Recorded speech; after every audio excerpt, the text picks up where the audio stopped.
The sun has barely cleared the thorn bush, and already a small dust-colored bird is making a sound that does not belong to a quiet morning. It is not a song. It is a hard, rattling, insistent chatter, repeated again and again from a low branch. And it is aimed at no other bird. It is aimed at the ground, at something moving slow and heavy through the dry grass below. The bird flicks its tail, flashes white feathers, drops to the next tree, and calls again, as if it were losing patience. And the strange thing, the thing that should not make sense, is that the heavy creature below lifts its head, grunts, and follows. This is one of the oldest working relationships in all of Africa, and almost nothing about it looks like it should function. One partner is a plain little bird you would never look at twice. The other is one of the most fearless, most stubborn, most dangerous animals on the continent, pound for pound. They do not share a nest. They do not share a language, not really. One belongs to the open air and the treetops, the other to the earth and the burrow. By every rule the wild seems to follow, they should have nothing to do with each other. And yet, morning after morning, one leads and the other follows, across the same hard country, toward the same hidden prize. It is a scene that has played out in this country for longer than anyone can measure. And the first time you see it, it feels almost impossible to believe. A bird calling to a mammal. A mammal answering a bird. Two species with nothing obvious in common, moving together with a shared purpose across a landscape that would happily kill either of them if it caught them alone and careless. There is no zookeeper here, no trainer, no reward handed down by human hands. There is only the dry bush, the heat already building, and two wild animals who have quietly agreed to work. To understand why, you have to know what each of them wants and what neither of them can get alone. The bird is a Greater Honeyguide, and it is born with a hunger that is almost impossible to satisfy on its own. It craves beeswax. Not honey, not first of all, but the wax itself, the very substance a beehive is built from. Almost no other animal on Earth can digest it, but the honeyguide can. Special bacteria in its gut break down the wax that would sicken nearly anything else. You would not pick it out of a crowd. It is a drab, sparrow-brown bird, a little larger than you might expect, with a stubby bill and a patch of white in the tail that flashes when it flies. There is nothing bright about it, nothing that announces how unusual it truly is. But it has senses tuned to one thing above all others. So the bird spends its life searching the bush for the low hum of a wild bee colony, tucked into a hollow tree or deep in a crack of rock. It listens for the traffic of workers coming and going. It watches the air for the thin, steady stream of insects that betrays a hidden entrance. It seems to hold a map of its whole territory in its head. Every hollow trunk, every split boulder, every colony that has taken up residence since the last rains. It can find these hidden hives with astonishing skill. It knows exactly where the treasure is. There is only one problem. It is small, soft-billed, and thin-skinned, and a wild bee nest is a fortress of wax, honey, and thousands of furious, stinging defenders. The honeyguide can find the vault. It simply cannot break in. And that is where the other one comes in. The honey badger is not big. An adult stands low to the ground, no taller than a medium dog. And yet, it has a reputation across Africa that far larger animals never earn. It is built almost entirely for stubbornness and force. Its skin is thick and startlingly loose, so loose that when something grabs it, the badger can twist around inside its own hide and bite back. That same skin blunts thorns, teeth, and stings. Its claws are long, curved, and made for digging and tearing. It is famously resistant to venom, shrugging off bites that would kill nearly anything its size. And it is fearless to the point of recklessness, willing to stand its ground against lions, to raid a cobra, to walk straight into danger that sends every sensible animal running. It has been called, only half in jest, the most fearless animal in the world, and the animals it shares the bush with seem to agree. Lions will pause, leopards will think twice. A creature this small should be an easy meal, and instead, it has become something the big predators would rather not bother with, because a cornered honey badger fights with a fury and a persistence that makes the reward not worth the wound. It digs constantly, turning over the ground for scorpions, insects, roots, and rodents, and it will climb, swim, and tunnel to get what it wants. It eats almost anything, from tortoises to snakes to the eggs of ground-nesting birds. Bees, to a honey badger, are barely an inconvenience. So look at the two of them together, and the logic finally appears. The bird has the map, the badger has the key. One can find the hive but never open it. The other can tear a hive apart but struggles to find it hidden in 1,000 acres of bush. Apart, each is missing half of what it needs. Together, they are one complete hunter, split across the sky and the ground.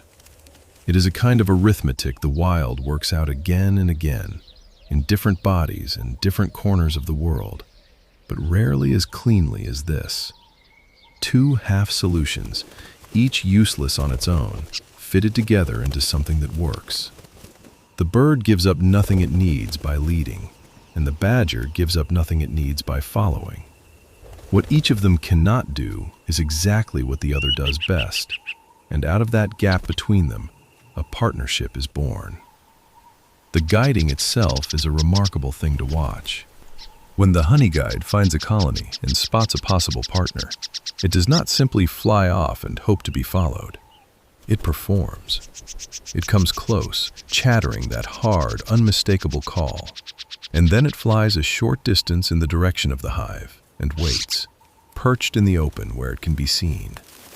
When the follower catches up, the bird moves again, another short flight, another pause, always ahead, always waiting. It leads in stages, checking, calling, drawing its partner deeper into the bush. Researchers who have studied it believe the bird even adjusts its calls and its flights to keep a slow follower with it, and that the height and direction of its perches help point the way. This is not an accident of two animals happening to move together. It is a message sent on purpose and understood. And the follower understands it well, because this is a partnership the honey badger has known for a long time. When the badger hears that particular chatter, it does not ignore it as background noise. It answers. It grunts, it turns, and it begins to move in the bird's direction, trusting the small guide above to lead it towards something worth the walk. There is no ceremony to it, no signal that a human eye would call a greeting. There is only recognition, quick and practical, the way you might glance up at a familiar face and fall into step without a word. The badger has heard this call before. It has followed it before, and it has learned, in the only way that matters to a wild animal, that following it tends to end in food. The journey is not always short. A hive might lie a few trees away, or it might lie far across the bush, and the pair may travel for many long minutes to reach it, the small bird patient in the lead, the heavy body patient below. There is a quiet trust in the way the badger keeps moving, following a partner it cannot always see, guided by a voice in the branches it has learned to believe. It does not stop to question. It does not wander off. It has made this walk before, and it knows how these walks tend to end. The two of them travel together, the bird flitting from branch to branch, the badger shuffling through the grass below, until the calls change, tighten, and finally stop. They have arrived. Now the roles reverse. The bird, which did all the leading, goes quiet and waits. The badger, which simply followed, goes to work. It finds the hive, wedged in a hollow trunk or buried among rocks. and it attacks the problem with pure force. It digs, it tears, it rips away bark and wood and stone with those long claws, widening the entrance, forcing its way toward the heart of the colony. The bees pour out in a furious cloud and do everything a hive can do to a living thing. They sting the badger's face, its legs, its belly, and the badger, for the most part, simply does not care. Its thick, loose skin turns most of the stings, and its stubbornness does the rest. There is something almost stubbornly single-minded in the sight of it. A small, dark animal, half buried in wood and dust, wrapped in a living cloud of bees, refusing to stop for anything. Where nearly every other creature in the bush would have fled at the first wave of stings, the badger simply lowers its head and works harder. It keeps digging until the vault is open and the treasure inside lies exposed to the air. Then comes the feast, and here the bargain finally pays out for both of them.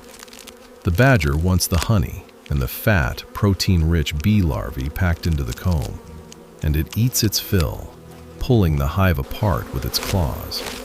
But in doing so, it leaves behind exactly what the bird has been waiting for: broken combs, scattered wax, larvae spilled across the ground, all of it now reachable, all of it now safe.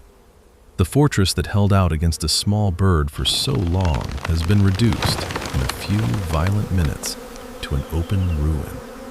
And what was locked away behind wood and wax and 1,000 stingers now lies scattered in the light for anyone patient enough to have waited. When the badger finally moves off, heavy and satisfied, the Honeyguide drops down to the ruins of the hive and eats the one food it could never have reached on its own: the wax, the prize it was born craving. Each partner has taken the part of the treasure the other did not want, and neither could have opened the vault alone. It is tempting to call this friendship. It is not, and it is more honest to say so. There is no affection in it, no loyalty, no promise. It is a deal, struck fresh each time, built entirely on the fact that each animal is worth more to the other alive and cooperating than ignored. The bird is not being generous when it leads. It is using the badger as a living key it cannot turn itself.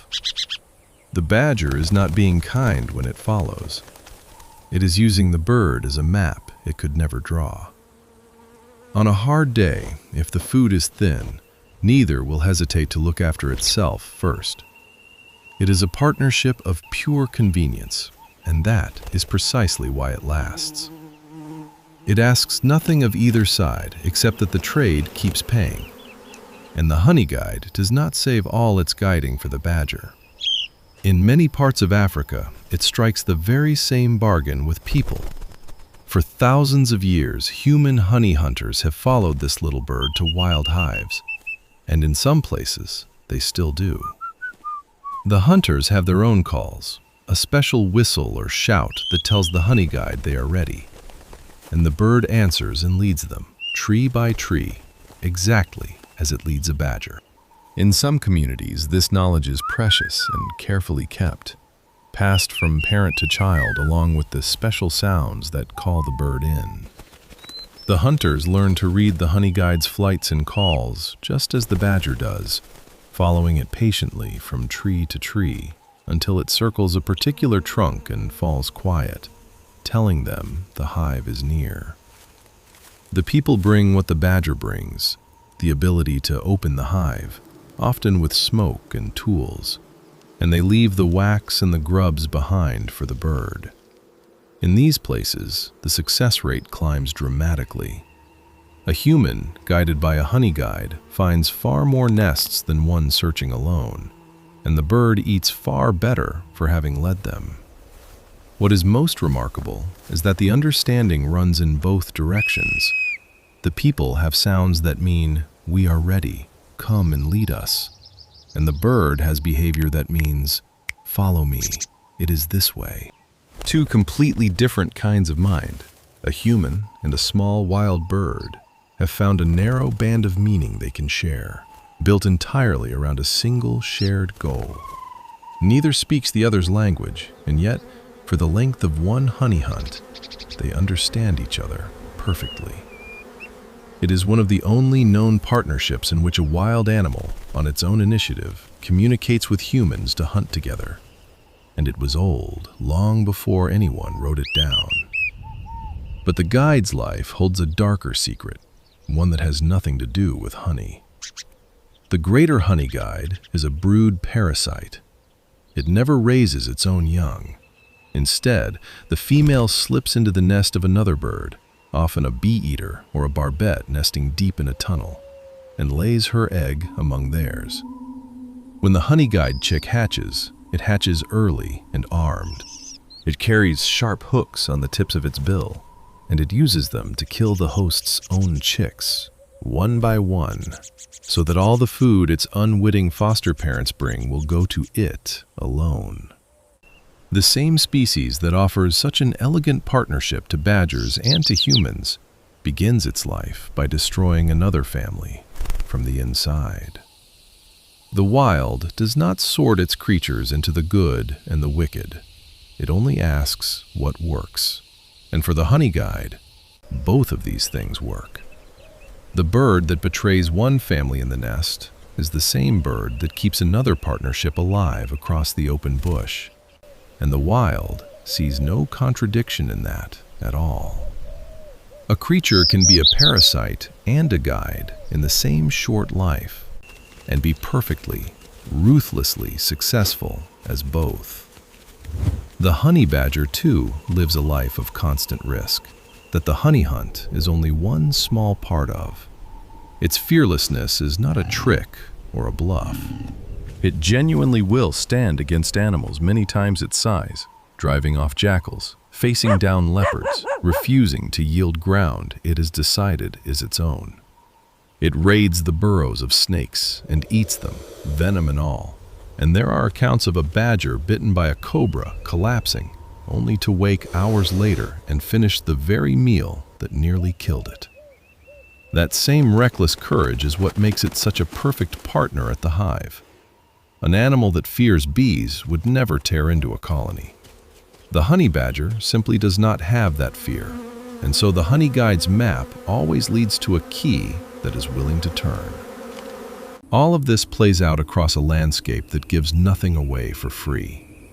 The bush is dry, thorned, and hot, and a wild bee colony is a rare and valuable thing, a dense pocket of energy hidden somewhere in a vast and stingy country.